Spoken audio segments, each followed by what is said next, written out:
That's amazing. Absolutely lovely.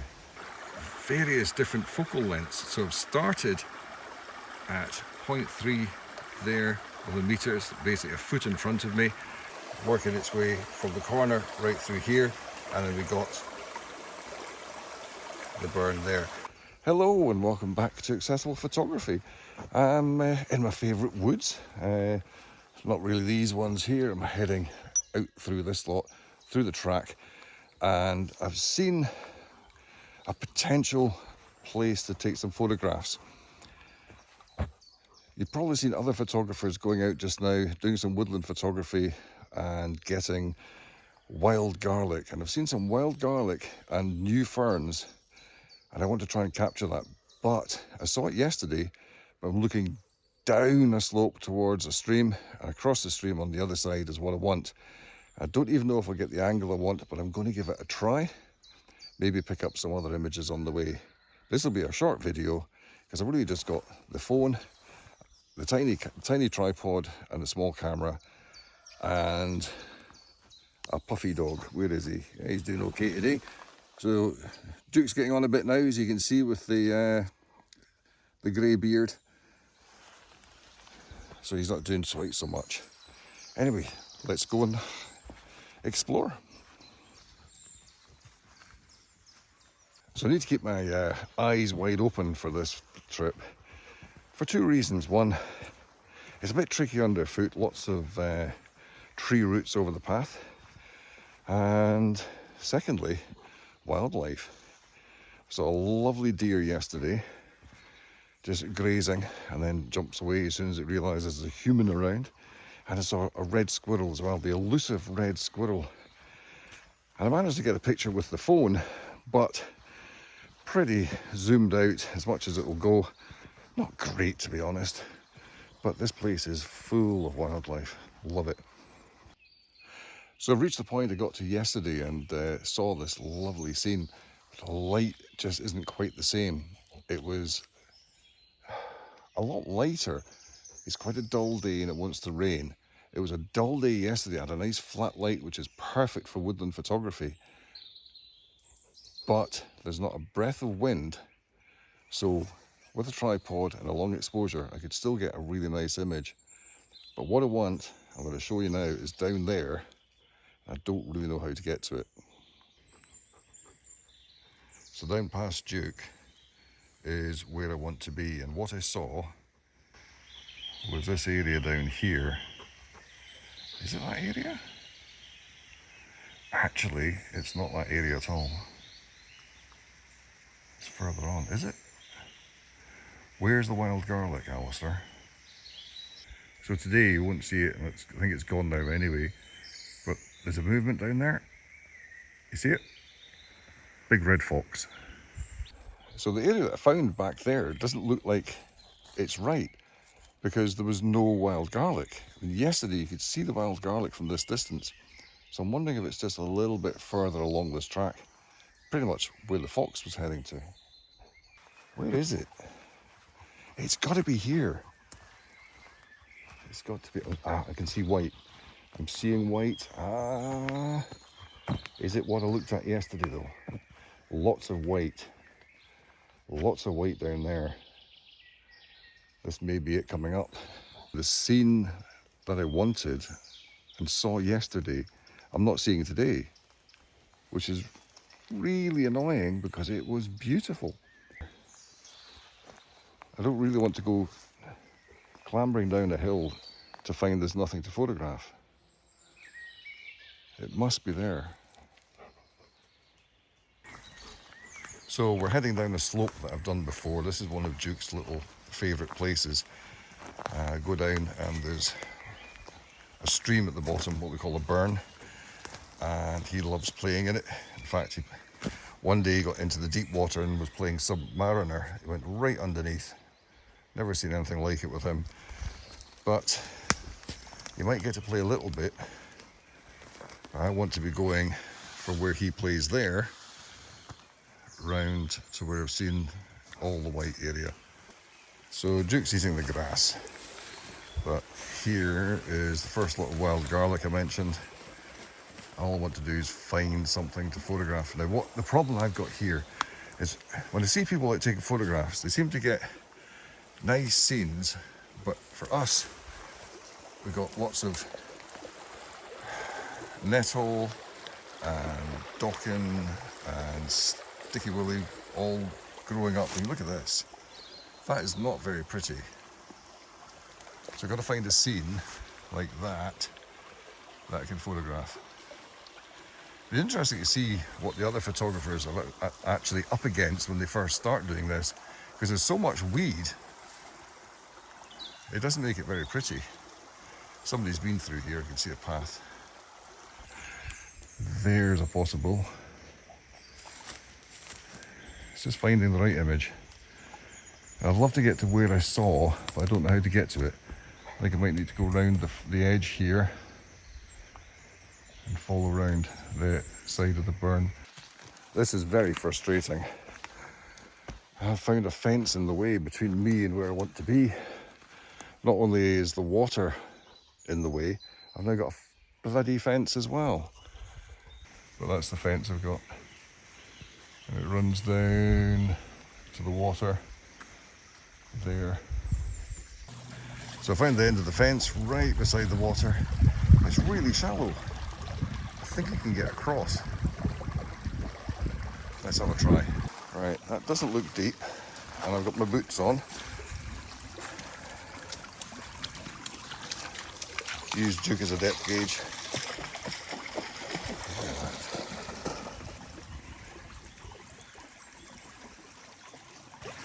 It's like sea actually.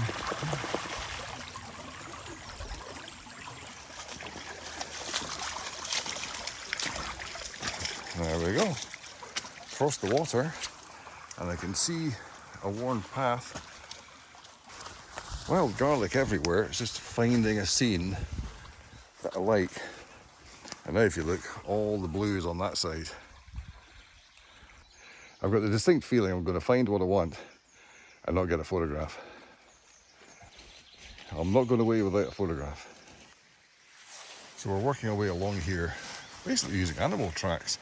There's just little gaps in the bushes. You can see where animals have been, like that fox earlier. But I want to get along here, and I think I want to be past these trees here.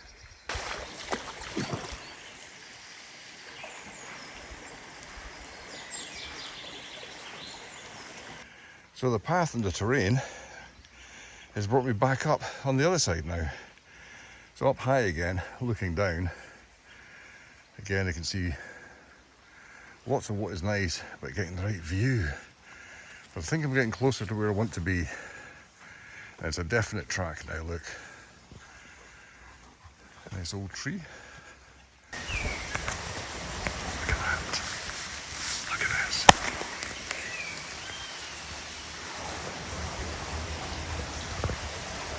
On the side of the barn. Grazing away quite happily.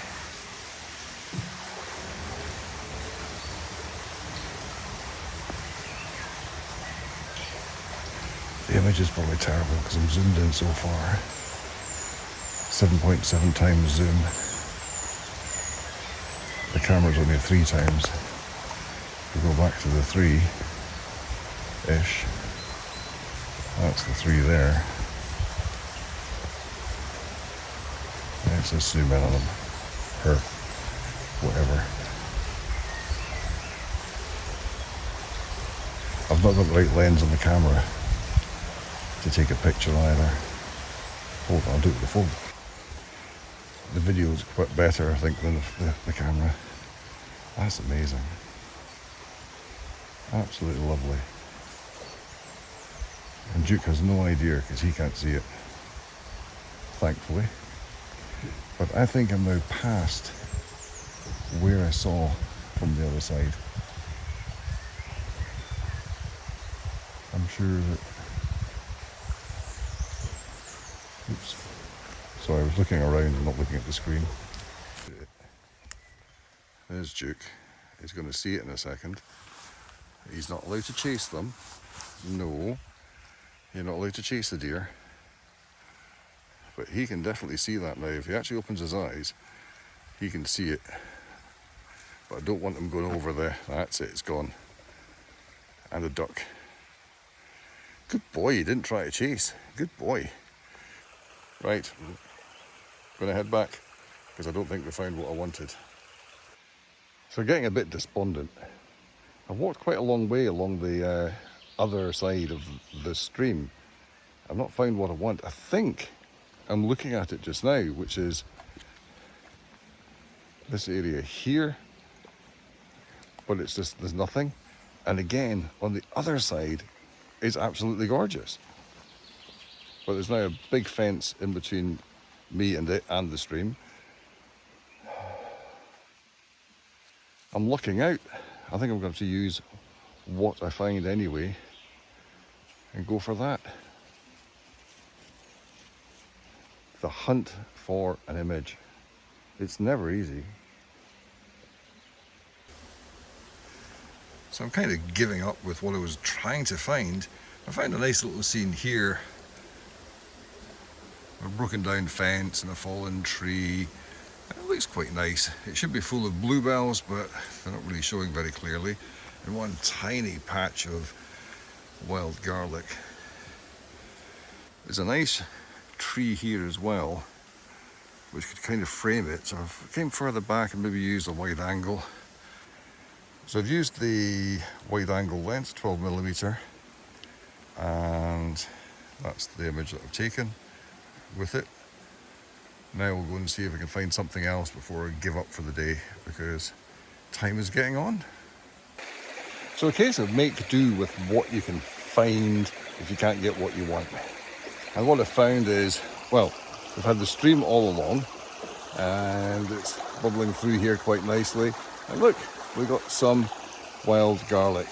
So I've set the camera up just in front of the wild garlic. So the wild garlic is actually working its way from the corner right through here, and then we got the burn there.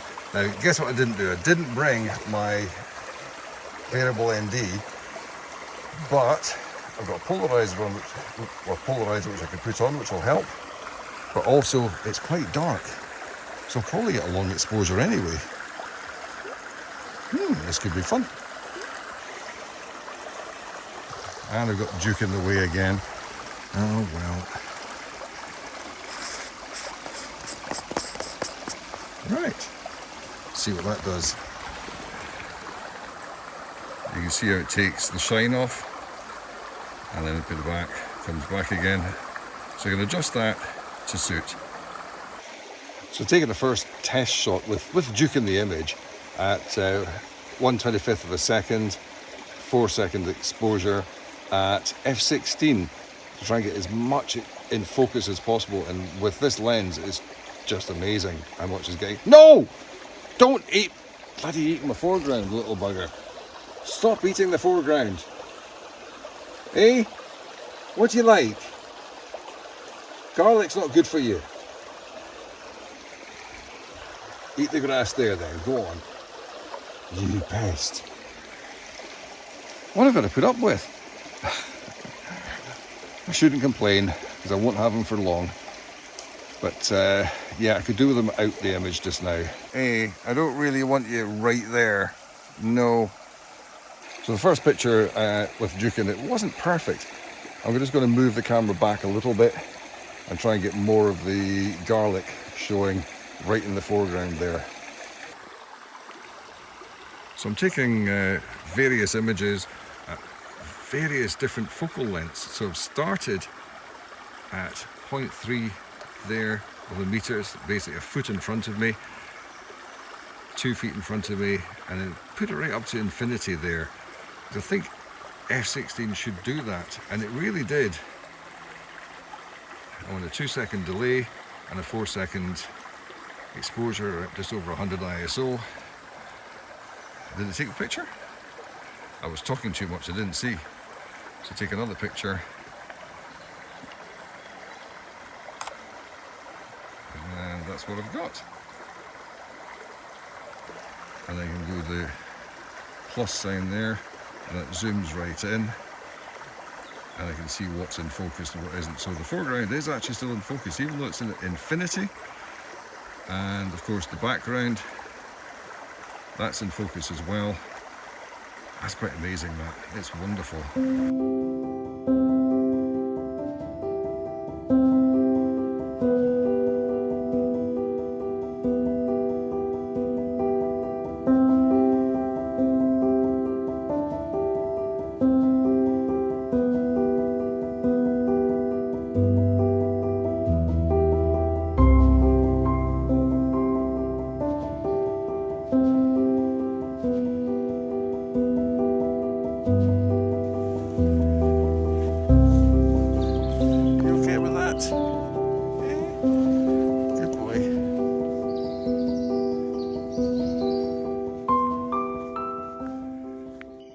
What a chump. What I wanted, which I'm looking at just now, basically at the bottom of there,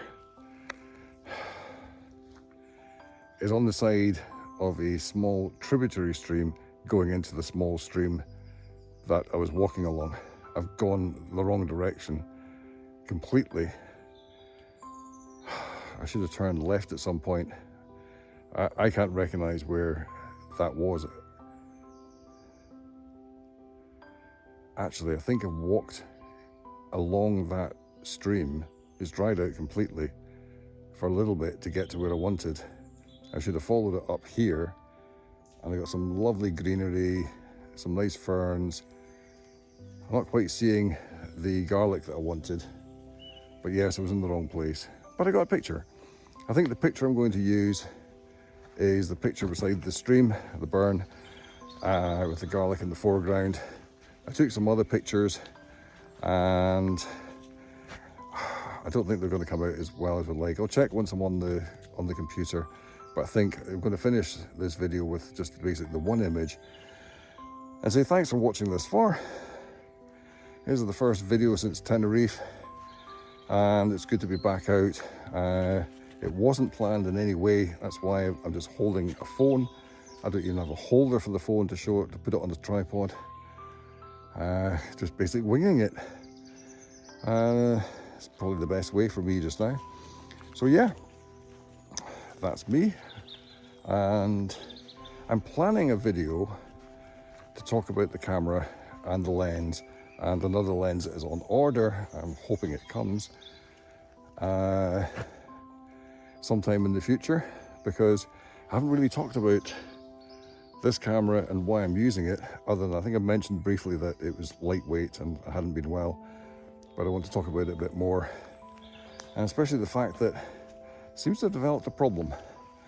So that's interesting. It might be going back to be fixed if this problem continues, where the screen doesn't seem to be working properly. So we'll see how it goes. So it could be an interesting review on the Nikon ZFC. Anyway, until then, thank you very much for watching. I'll catch you soon. Bye for now, and remember, get out, take pictures, and have fun. Bye for now.